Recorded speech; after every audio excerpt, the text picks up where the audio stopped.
कहते हैं कि होनी बहुत बलवान है, जो होना है वो होके रहता है, कोई उसे काट नहीं सकता। कांति नगर के राजा दिव्य शक्ति के शासन में प्रजा बड़ी खुशहाल थी, संपन्न थी, लेकिन राजा बड़ा दुखी था क्योंकि एक दिन जमीन पे खेलते हुए अचानक एक छोटा सा सांप का बच्चा गलती से उसके मुंह में चला जाता है और उस सांप के बच्चे को निगलने को राजा और रानी ने अपनी आंखों से देखा था। अब राजा ने बहुत से वैद्य और चिकित्सकों को उपचार के लिए बुलाया, लेकिन सफलता नहीं मिल पाई। राजा देवी शक्ति का बेटा जैसे जैसे बड़ा होता गया, वैसे वैसे उसके पेट में सांप की उपस्थिति उन्हें और भी अधिक व्याकुल करने लगी। राजा का बेटा बड़ा समझदार भी हो गया था। वो अपने माता पिता के दुख का कारण भली भांति समझने लगा था। वो जानता था कि उसके माता पिता उसको लेकर दुखी और व्याकुल हैं। वह इस बात को अच्छी तरह जान गया था कि उसके पेट में से सांप का निकलना असंभव है।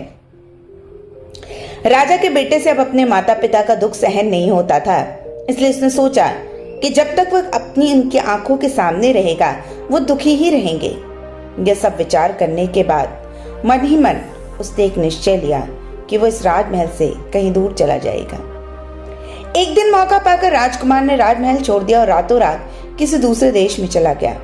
वहां एक मंदिर के बाहर अपना ठिकाना बनाकर रहने लगा और भीख मांगकर अपना पेट पालने लगा। राजकुमार अपने जीवन को धरती पर बोझ समझने लगा। धीरे धीरे दिन गुजरने लगे और इन गुजरते दिनों में उसके अंदर वैराग्य उत्पन्न हो गया। अब वो अपने आप को भगवान की पूजा अर्चना में ही लीन कर देता है।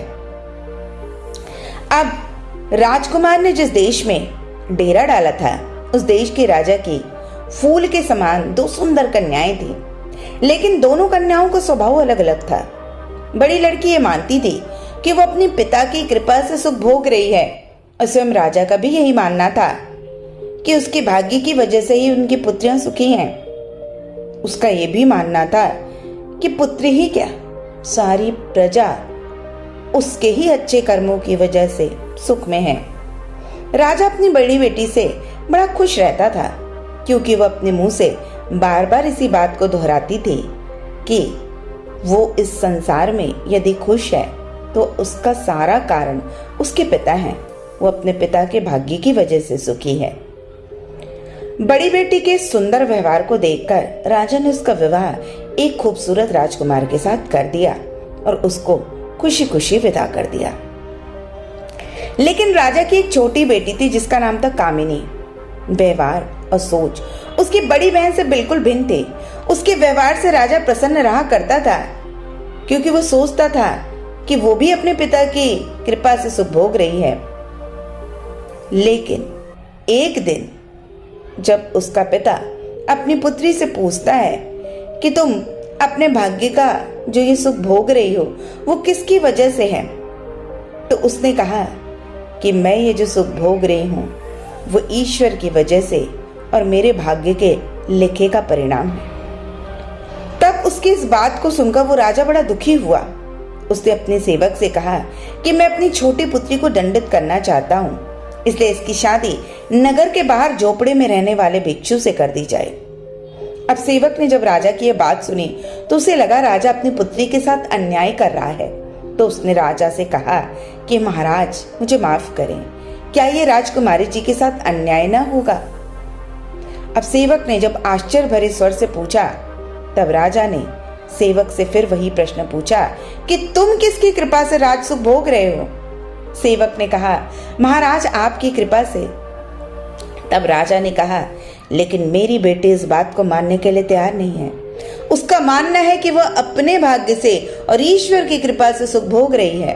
अब राजा थोड़ा क्रोधित हो गया। सेवक राजा के सौतेले व्यवहार से खुश नहीं था, लेकिन राजा के सामने मुंह खोलने और उसकी आज्ञा का पालन ना करने का दंड भी जानता था, क्योंकि राजा काफी घमंडी प्रवृत्ति का व्यक्ति था। जबकि उसकी पुत्री ये बात ठीक ही कह रही थी, लेकिन इस ठीक बात को सिर्फ वही समझ सकता है जो ज्ञानवान और समझदार होता है कि कोई भी व्यक्ति किसी के भाग्य का सुख नहीं भोग सकता है। धरती पे इंसान जो भी सुख भोग रहा है वो अपने भाग्य, और ये जो भाग्य बना है ये उसके ही कर्मों और परिश्रम के कारण मिला है, और उसी की वजह से वो सुखी है और उसी की वजह से वो दुखी है। भगवान के सिवा कोई ऐसा नहीं है जो इंसान का अन्नदाता हो और भगवान के सिवा ऐसा कोई ना हो जो किसी के भाग्य को बदल सकता हो। लेकिन जो राजा था वो बहुत ही घमंडी था। अब उसकी ये बात सुनकर सेवक यही सब सोचते सोचते मंदिर के निकट बने उस भिक्षुक के झोपड़े के बाहर आकर खड़ा हो गया। भिक्षुक बना राजकुमार अपने झोपड़े के बाहर खड़े राजपुरुष को देखकर थोड़ा आश्चर्यचकित रह जाता है। उसने उससे पूछा कि तुम यहाँ क्यों आए हो? तो सेवक ने कहा कि महाराज ने आपको बुलाया है। तो उस भिक्षुक ने कहा कि मेरी गलती क्या है? तो उन्होंने कहा कि गलती आपकी नहीं, राजकुमारी की है। वो राजकुमारी की शादी तुमसे कर उसको दंडित करना चाहते हैं। सेवक ने कहा कि हमारे राजा का फैसला अटल है, पुत्री भी उनकी है, राज्य भी उनका है। वो जिससे चाहे अपनी राजकुमारी की शादी कर सकते हैं और यदि तुम इस राज्य में रहना चाहते हो तो तुम्हें राजा की आज्ञा को मानना ही पड़ेगा। अब उसकी बात सुनकर भिक्षुक कहता है कि अगर मैं ये ना करूं तो? तब सेवक कहता है कि राजा के आदेश का उल्लंघन करने का अर्थ है मृत्युदंड। अब ये सुनकर भिक्षुक बने राजकुमार ने सोचा शायद वैराग्य उसके भाग्य में है ही नहीं, उसे गृहस्थ जीवन को अपनाना ही होगा, अन्यथा इस नगर का राजा उसे मृत्युदंड दे देगा। बुझे मन से वो राजा के सेवक के साथ राजमहल की ओर चल दिया। रास्ते में सेवक ने उसे अच्छी तरह समझा दिया कि वह राजा की हर बात को मान ले। अगर उसने ऐसा नहीं किया तो उसकी मौत उसी वक्त हो जाएगी और कुछ ही क्षणों में वो मृत्यु को प्राप्त हो जाएगा। अब थोड़ी ही देर में वो भिक्षुक बना राजकुमार राजा के सामने खड़ा था। उसने राजा का आदेश मानकर उसकी पुत्री कामिनी के साथ विवाह कर लिया और उसे उठाकर अपनी झोपड़ी में ले आया।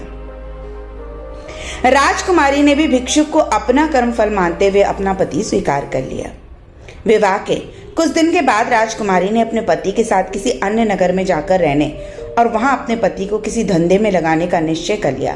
तो उसने अपने पति से कहा कि हे स्वामी, भीख मांगकर जीवन निर्वाह करना बड़ा ही अशोभनीय कार्य है, इसलिए मैं चाहती हूँ कि इस नगर को छोड़कर हम कहीं और चले ताकि आप वहाँ कोई काम धंधा कर ले और हम सम्मान पूर्वक जीवन व्यतीत कर सकें। भिक्षुक ने कहा, तुम धन्य हो प्रिय, जिसने अपने भाग्य को भगवान मानकर मुझ जैसे भिक्षु की पत्नी बनना स्वीकार कर लिया। इसलिए मेरा भी ये कर्तव्य है कि एक पति होने के नाते मैं तुम्हारी हर इच्छा को स्वीकार करूं। अगले दिन प्रातःकाल कामिनी अपने पति के साथ किसी अन्य नगर की ओर चल दी। यात्रा करते करते दोपहर हो गई और वो दोनों थक कर एक नदी के तट पर स्थित एक बड़े से वृक्ष के नीचे बैठकर विश्राम करने लगे।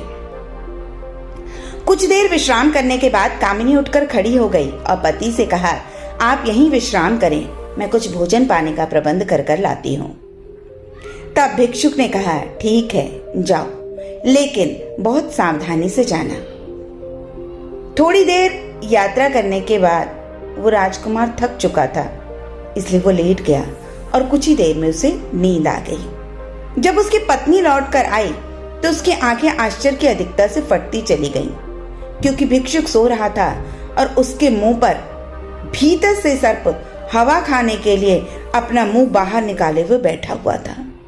समीप एक रेत का टीला था और उसके पास ही बिल बनाकर रहने वाला सर्प भी हवा खाने बाहर निकला था।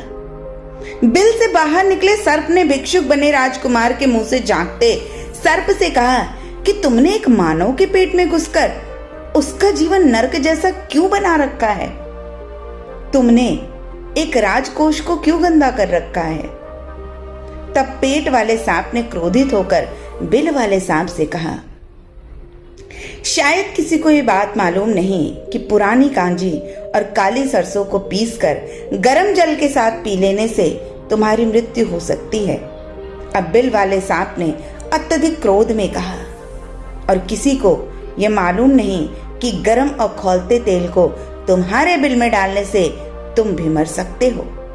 ये बात पेट वाले सांप ने अपना नियंत्रण खोकर कही और क्रोधवश फुफकारने लगा। अब दोनों सर्पों का विलाप सुनने के बाद और उनके बीच हुए वार्तालाप को सुनने के बाद राजकुमारी उन दोनों की मृत्यु का गुप्त रहस्य जान गई। राजकुमारी ने उन्हीं के बताए उपाय से दोनों सर्पों को मार डाला और इससे उसका पति स्वस्थ हो गया। और उस दिन के बाद वो अपनी पत्नी को लेकर अपने पिता के पास जाता है। उसके पिता अपने खोए हुए पुत्र को देखकर बहुत प्रसन्न होते हैं, क्योंकि वो बूढ़े हो गए थे, और वो उसे पुनः उसका राज वापस देते हैं और कहते हैं कि आज से इस राज के उत्तराधिकारी तुम ही हो। तो ये कथा बताती है कि जीवन में जो कुछ होता है वो हमारे भाग्य से कहीं ना कहीं हमारे कर्मों की वजह से निर्धारित होता है। और दूसरी बात कि संसार में अपने रहस्य को कभी किसी से नहीं कहना चाहिए। भाग्य को भी भगवान समझने वाला भाग्य के फल को बड़ी सहजता से प्राप्त कर लेता है, और जो लोग अपने रहस्य को दूसरों के सामने खोल देते हैं वो अपनी जिंदगी में बहुत कष्ट पाते हैं। इसलिए भाग्य की प्रबलता को स्वीकार करने के साथ साथ अपने रहस्य को छुपाना सीखिए। यही आपके जीवन में सबसे बड़ी समृद्धि, ऊंचाई और प्रसन्नता लाएगी।